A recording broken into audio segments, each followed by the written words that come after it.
which Fahim has already mentioned that BRAC Bank has launched the first Visa certified e-commerce platform. So there are a couple of announcements. You have to wait. Our MD will announce. We believe with the initiative, a new era of software industry has begun.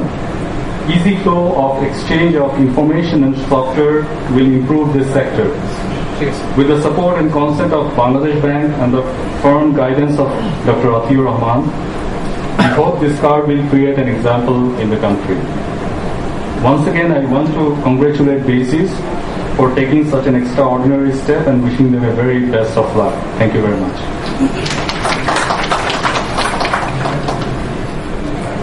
আমি এই পর্যায়ে আসলে particularly এই ইনিশিয়েটিভটার পিছনে আমাদের বেশ কয়েকজন basis মেম্বারের খুব গুরুত্বপূর্ণ অবদান আছে।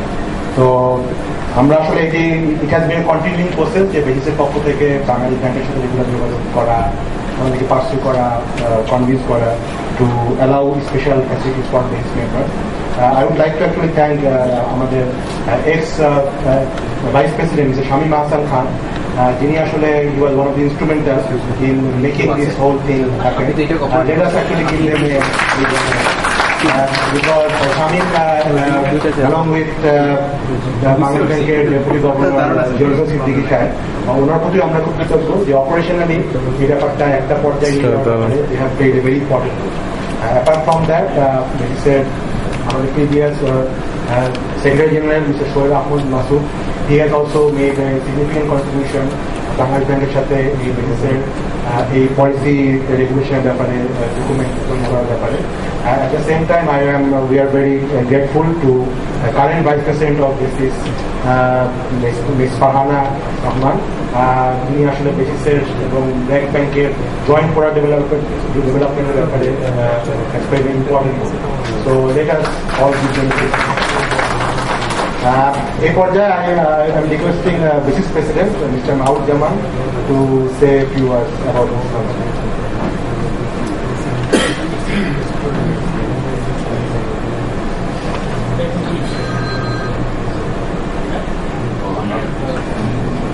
Atiur Rahman, BRAC Banker Managing Director Sir Mahbub Rahman, উপস্থিত সফটওয়্যার ইন্ডাস্ট্রি নেতৃবৃন্দ এবং বর্তমানে যারা ইন্ডাস্ট্রিতে কাজ করছেন, পরিচালনা করছেন, শুভ বিকাল। আমার মনে হয় যে ঠিক সময় মতো 5টার সময় শুরু করতে পেরেছি এবং হলটা ফুল হয়ে গেছে। এটা দিয়ে বোঝা যায় যে এটার প্রতি আমাদের ইন্টারেস্ট কিরকম ছিল।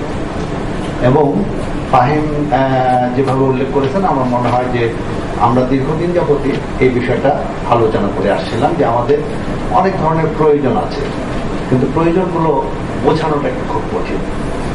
আমরা আনন্দিত যে বাংলাদেশ ব্যাংকের গভর্নর হিসাবে এখন যিনি প্রতিষ্ঠিত আছেন তিনি এই জিনিসগুলো বোঝার চেষ্টা করেন এবং আমাদের চেয়ে দ্রুত উদ্যোগ গ্রহণ করেন এবং এটা প্রতিষ্ঠা করা যায়। কিছুক্ষণ আগে আমাকে বলছিলেন যে আরো কিছু কিছু উদ্যোগ নেওয়ার জন্য, বিশেষ করে ইএফ ইত্যাদির ব্যাপারে, এবং উনি বললেন যত তাড়াতাড়ি করা যায় করেন, প্রচুর টাকা আছে। কাজে আমার মনে হয় আমরা সেই সুযোগটা গ্রহণ করব। তবে এটা আমার মনে হয় যে বেসিসের জন্য কিন্তু একটা বাড়তি দায়িত্ব আমি বলবো না, আসলে এই দায়িত্বটা একটা ইন্ডাস্ট্রি অ্যাসোসিয়েশন পালন করতে হয় এবং সেটাই দীর্ঘদিন আমরা প্রক্রিয়ার মধ্য দিয়ে আছে থেকে এখন শুরু করছি। এবং আমরা যেই ইন্ডাস্ট্রিতে আছি সেখানে কতগুলো জিনিস দরকার হয় যেটা সহজভাবে অনেক সময় বোঝানো কঠিন হয়ে যায়। এমনকি আমাদের কেন সফটওয়্যার টেকনোলজি পার্ক দরকার সেটা কিন্তু বোঝানো খুব কঠিন ছিল। আমরা দীর্ঘদিন যাবৎ সফটওয়্যার পার্ক বলাতে ডিজিটাল টাস্কফোর্সের 3রা আগস্ট, গত বছর 3রা আগস্ট একটা মিটিং ছিল। মিটিংয়ে শেষ পর্যন্ত মাননীয় প্রধানমন্ত্রী জিজ্ঞেস করলেন, আচ্ছা আপনারা পার্ক চান কেন, কেন আপনারা পার্ক চান? তো আমরা বললাম যে দেখেন এই পার্কটা একটু ভিন্ন দেওয়ার, যেহেতু আমরা নলেজ ইন্ডাস্ট্রিতে কাজ করি, আমাদের নলেজগুলো শেয়ার করতে হয়, আমাদের knowledge worker, knowledge resources share করতে হয়, আমাদের কতগুলো কমন ফেসিলিটি দরকার, যেমন আনইন্টারপ্রেট পাওয়ার, হাই ব্যান্ডউইথ, তো এখন ডিজিটাল বাংলাদেশ ঘোষণা আছে এবং আপনাদের শত ইচ্ছা থাকলেও এই ঢাকা শহরে 700টা কোম্পানি 700 জায়গায় আনইন্টারাপ্টেড পাওয়ার এবং হাই ব্যান্ডউইথ এনশিওর করা ইট ইজ জাস্ট ইম্পসিবল। কাজেই আমরা চাই যে এই 700টা কোম্পানি যদি 7টা বিল্ডিং এ থাকে এবং এই 7টা বিল্ডিং যদি চিহ্নিত থাকে যে এখানে পাওয়ার যাবে না, হাই ব্যান্ডউইথ থাকবে, এই ফ্যাসিলিটি করে থাকবে, যে কোনো ক্লায়েন্ট আসলে বুঝবে যে এই 7টা বিল্ডিং মিলিয়ে হচ্ছে বাংলাদেশের আইটি ইন্ডাস্ট্রি। সাথে সাথে আমরা আউটসোর্সিং এ কাজ করতে পারবো, লোকাল কাজ করতে পারবো। সত্যি বলে আমাদের 3 মিনিট সময় লাগে নাই, আমরা সেটা পরিকল্পনা দেখানোর পরে সাথে সাথে জনতা টাওয়ারটাকে সফটওয়্যার টেকনোলজি পার্ক হিসেবে তারা অনুমোদন দিয়ে দিলেন এবং বললেন যে যত তাড়াতাড়ি করা সম্ভব করা। এবং তখন আমরা আরো বললাম যে আরো কয়েকটা বিল্ডিং যেমন মিরপুরে ইলেকট্রনিক সিটি আছে, সেখানে 5 তলা পর্যন্ত আছে, 12 তলা করা, সেটা পাবলিক প্রাইভেট পার্টনারশিপে করা যায় কিনা। তারপরে ইঞ্জিনিয়ার্স ইনস্টিটিউটের বিল্ডিং এখানে করা যায় কিনা, অর্থাৎ ভার্টিক্যাল ডেভেলপমেন্ট করে। কাজে সেটা কিন্তু কনসেপ্টটা বেশি। আমরা এই কার্ডের ব্যাপারেও এই কনসেপ্টটা যখন আনলাম তখন প্রথম দিকে অনেক টানা পড়েছিল যে এটা ফলে ফরেন এক্সচেঞ্জের কোনো হবে কিনা, বিপদ আসবে কিনা। এখনো পর্যন্ত আমাদের কয়েকটা বিষয় আমরা বলতে পেরেছি, যে ডিফাইন করতে পেরেছি, যে ডোমেন রেজিস্ট্রেশন, তারপরে হোস্টিং চার্জেস, তারপরে রিনিউয়াল, তারপরে লাইসেন্স কেনা ইত্যাদি। হয়তো দেখা যাবে যে অভিজ্ঞতার আলোকে আরো কিছু কিছু করতে পারা যাবে এবং সেটার যদি কারণগুলো আমরা ঠিক মতো ব্যাখ্যা করতে পারি, আমার মনে হয় যে সেটাও করা সম্ভব। আসলে এই ডিউ ডিলিজেন্সটা আমাদের কিন্তু করতে হবে। এবং যেমন ঘাটের সাথে আমাদের এখন খুব ঝগড়া চলছে, কারণ হচ্ছে যে তারা ওনারা বলছেন যে আমাদের দুর্ভাগ্য হচ্ছে যে আমরা ফার্স্ট ইন্ডাস্ট্রি, বাংলাদেশের সবচেয়ে গুরুত্বপূর্ণ industry software IT enable services, কিন্তু আমাদের কোনো পরিচয় নাই। ভ্যাটের ওখানে 78টা সার্ভিস ক্যাটাগরি আছে, এই 78টার মধ্যে সবাই নাম আছে, যিনি চুল কাটেন তারটাও নাম আছে, যিনি পোশাক বানান তারটাও আছেন, এমনকি ঝাড়ু দেওয়ার যিনি যারা সেই পোশাকটাও আছেন। অর্থাৎ সব পেশাই কভার করা আছে, শুধুমাত্র আইটি এবং আইটি এনেবল সার্ভিসেস নাই। তা আমরা বললাম যে অন্তত পক্ষে 79 অথবা 80 নম্বরে একটু যদি আমাদেরটা লেখা হয়, তারপরে আমরা ভ্যাট যা কি দিতে হবে সেটা তো নিশ্চয়ই আমরা বলা হবে। এটার ফলে হয় কি, এখন কিন্তু আমাদের হয় কখনো যোগানদার হিসাবে, অর্থাৎ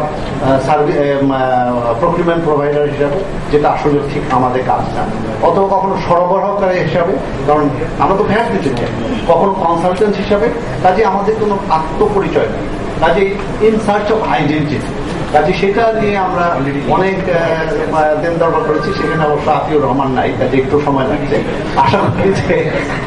আশা করি যে না, সেখানে আমরা খুবই ডেভেলপমেন্ট আছে। আমার মনে হয় যে কিছুদিন আগে গত সপ্তাহে ফাইন্যান্স মিনিস্টার মহোদয় তিনি এনগেটের সবাইকে ডেকেছিলেন, আমাদের ইন্ডাস্ট্রিকে ডেকেছিলেন, কম্পিউটার সমিতিকে ডেকেছেন।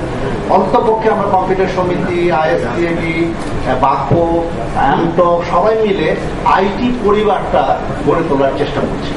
সেক্ষেত্রে আমি মনে করি যে আজকে এটা হচ্ছে একটা স্টার্ট অফ দি বিগিনিং। এই কাজটার জন্য আমাদের এক্সট্রা কিছু সার্ভিসেস বেসিসকে এনশিওর করতে হবে এবং সমস্ত মেম্বারদেরও সেটা সহযোগিতা করতে হবে। আমরা হয়তো কিছু কিছু, এবং আজকের দিনটা বিশেষ করে আরো আমাদের জন্য বেসিস, কারণ ঠিক এই মুহূর্তে না, আজকে ঠিক এই মুহূর্তে শুরু হওয়ার কথা ছিল, তো এখন না হয়ে 6টার সময় শুরু হবে মেম্বার সার্ভিসেস রেসপন্সিবিলিটি। অর্থাৎ আমাদের মেম্বারদের অনেকের কিছু লিগাল ইস্যুস থাকে, কিছু বিজনেস কনসালটেন্সি থাকে, বিজনেস প্রসেস সম্পর্কে জানতে চায়, ইএফ কিভাবে আমি জমা দিব, ফর্মটা কিভাবে হবে সেটা জানতে চায়, আমি নেগোসিয়েশন কিভাবে করতে চাই। সেই জন্য আমরা প্রতি শনিবার 5টা থেকে 7টা পর্যন্ত বেসিস অফিসে একটা এক্সপার্ট টিম থাকবে। It will be led by barrister Zaharat Adib Chowdhury, উনি জিপিআইটিতে প্রফেশনাল প্লাস ব্যারিস্টার, এবং তার একটা টিম থাকবে। এই টিমটা আমাদের যে মেম্বার সার্ভিসেস স্ট্যান্ডিং কমিটি আছে তাদের সহযোগে এটা প্রতি শনিবার এটা করবে। যদি দেখা যায় যে ভবিষ্যতে আরো দরকার হয়, আমরা হয়তো সপ্তাহটা বাড়াবো এবং ইনিশিয়ালি আমরা হয়তো ফ্রি সার্ভিস দিতে পারবো, কিন্তু সার্ভিসটা আসলে কখনো ফ্রি হয় না, কাজে পরে হয়তো আমরা সার্ভিস চার্জগুলো বাড়াবো। তো আসলে এই কারণে আমি বলছি যে আসলে আমরা যতই এইগুলো করতে যাব তখন কিন্তু নতুন নতুন প্রশ্নগুলো আসবে।